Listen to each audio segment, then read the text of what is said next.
नमस्कार मित्रांनो, कशा आहात सगळे? आनंदात ना? असणारच, कारण येत्या महिन्याभरात आपल्या घरी गणपती बाप्पाचं आगमन होत आहे. गणपती बाप्पा कलेची देवता. याच गणपती बाप्पानं आपल्याला दिलेल्या कला आपण विसरत चाललेलो आहोत का, असा प्रश्न मला वरचेवर पडत असतो. कारण आता कला हरवून आपण इव्हेंटकडे चाललेलो आहोत का, किंवा कॉपी करायच्या प्रयत्नात आहोत का, असंच काहीसं मला वाटतंय. ही व्हिडिओ संपूर्ण बघा, जेणेकरून तुम्हाला कळेल की आपण गणपती बाप्पाने जी काही आपल्याला कला दिलेली आहे ती विसरत कशी चाललेलो आहे. व्हिडिओ आवडल्यास लाईक करा, शेअर करा आणि चॅनलला सबस्क्राईब करायला विसरू नका. महत्वाचं म्हणजे व्हिडिओच्या कमेंट बॉक्समध्ये गणपती बाप्पा मोरया नक्कीच लिहा. गणपती बाप्पा कलेची देवता. कलेची देवता म्हणजे नक्की काय? गणपती बाप्पा नक्की आपल्याला काय सांगतो, कसं सांगतो? तर गणपती बाप्पाला आपण गणेश पूजन म्हणजे एखाद्या चांगल्या कार्यासाठी जेव्हा आपण जात असतो तेव्हा त्याची पहिल्यांदा पूजा केली जाते. हे गणेश पूजन केलं जातं. आता तुम्ही म्हणाल गणेश पूजन तर केलं, मग बाप्पाच्या कला कुठं दिसतात किंवा महत्व कुठं आलं? तर या देवांच्या ज्या काही कथा आहेत, या कथांमध्ये तुम्ही निरखून जर पाहिलं ना, तर गणपती बाप्पाच्या आपल्याला वेगवेगळ्या कला ह्या दिसतात आणि ह्याच कला आपल्याला गणपती बाप्पानं दिलेल्या आहेत. परंतु आता आपण आपल्याला वेळ नसल्यामुळं नाही, आपल्याला वेळ काढायचा नसल्यामुळं आपण या कला विसरत चाललेलो आहोत, मागं पाडत चाललेलो आहोत. आपल्याला हवं ते फक्त आणि फक्त झेरॉक्स मशीन. गणेशोत्सव साजरा करताना काय काय असतं हो नक्की? पहिल्यांदा येते ती गणपती बाप्पांची मूर्ती. मग गणपती बाप्पांची मूर्ती बनवावी कशी? याला काही ठोकताळ आहे का, किंवा असं काही आहे का? तर एक पूर्वापार परंपरा आलेली आहे की गणपती बाप्पाची मूर्ती कुंभार हा आपल्यानुसार बनवत असतो. काळानुरूप वेगवेगळे साचे आले, त्या साच्यांच्या माध्यमातून कुंभार लवकरात लवकर मूर्ती बनवू लागले. परंतु आता एक वेगळंच चालू आहे. एकच साचा असतो आणि गणपती सगळे सेम दिसत असतात. आणि याला नक्की जबाबदार कोण? जे काही आपले बनवणारे कुंभार व्यावसायिक जबाबदार आहेत का? का गणपती बाप्पा जबाबदार आहेत का?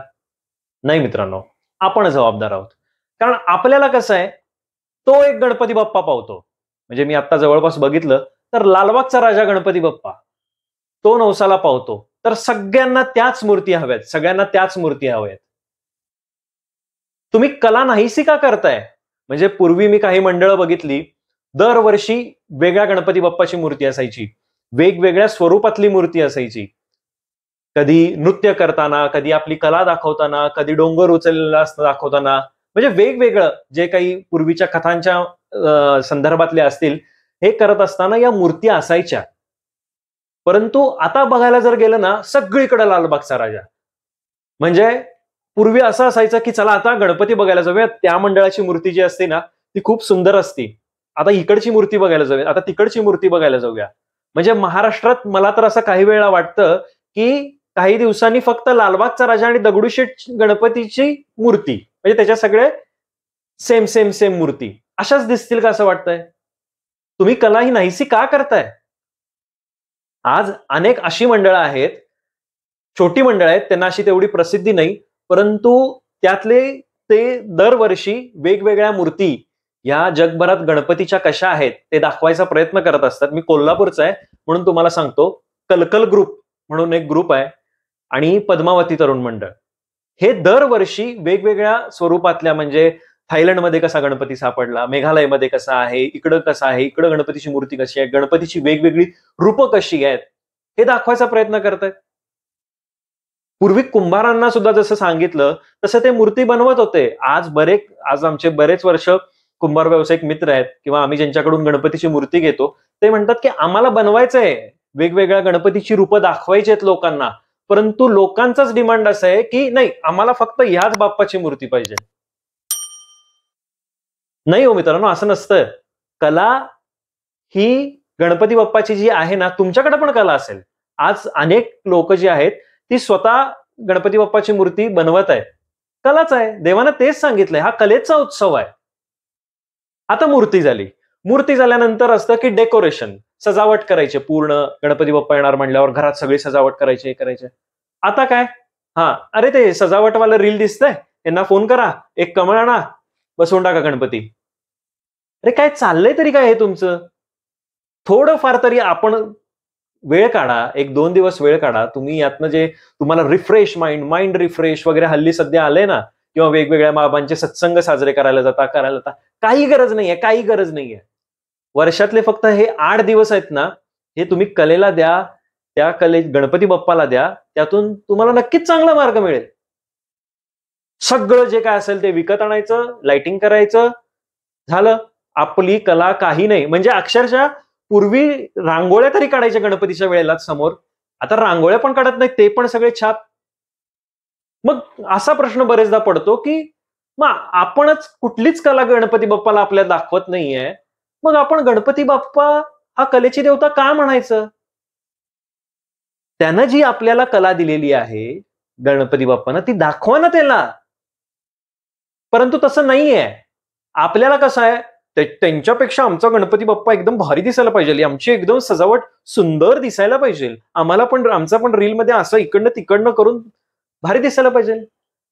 काहीही गरज नाहीये दुसऱ्याला दाखवायची. तुम्ही तुमच्यासाठी चित्र काढा चांगलं, लाइटिंग करा. म्हणजे जे काही तुम्हाला स्वतःची कला त्यात काही दाखवण्यासारखं आहे, ते करा. परंतु आम्ही घरातल्या सणांना सुद्धा सध्या एक इव्हेंट बनवायला लागलोय.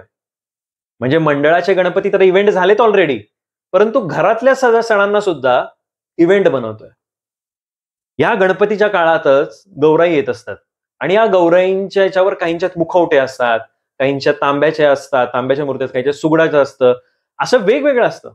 तर त्याच्यावर पूर्वी या जर सर्व महिला वर्ग आहे ना, ते हातानं काढायचे. त्याच्यावर चैत्रांगण वगैरे काढतात, सगळं जे काढत असतात. आता ते पण आता कुठं ना, जमतच नाही ना, आम्ही पेंटच करून आणलं एकदाच, झालं. आपण गणपतीची बाप्पाची कला जी आहे ती हरवायला लागलोय आणि आपण फक्त झेरॉक्स काढायला लागलोय. तर माझी एक सगळ्यांना विनंती आहे, की घरातला गणपती तरी तुम्ही बाजारात आणू नका. हा बाजारच आहे, इव्हेंटचा एक बाजारच आहे. रीलमध्ये भारी दिसावा, असं असावं, तसं असावं म्हणून. तर आपल्या गणपतीची बाप्पाची मनोभावे पूजा करा. महत्वाचं म्हणजे तो कलेची देवता आहे, त्याला आपली कला दाखवा.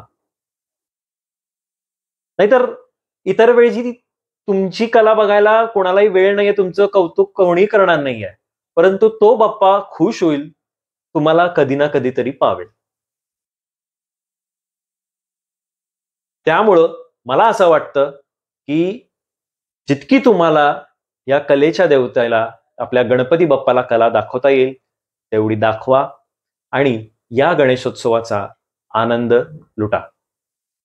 व्हिडिओ आवडल्यास लाईक करा, शेअर करा आणि चॅनलला सबस्क्राईब करायला मात्र विसरू नका. महत्वाचं म्हणणे, जाता जाता गणपती बाप्पा मोरया नक्कीच लिहा.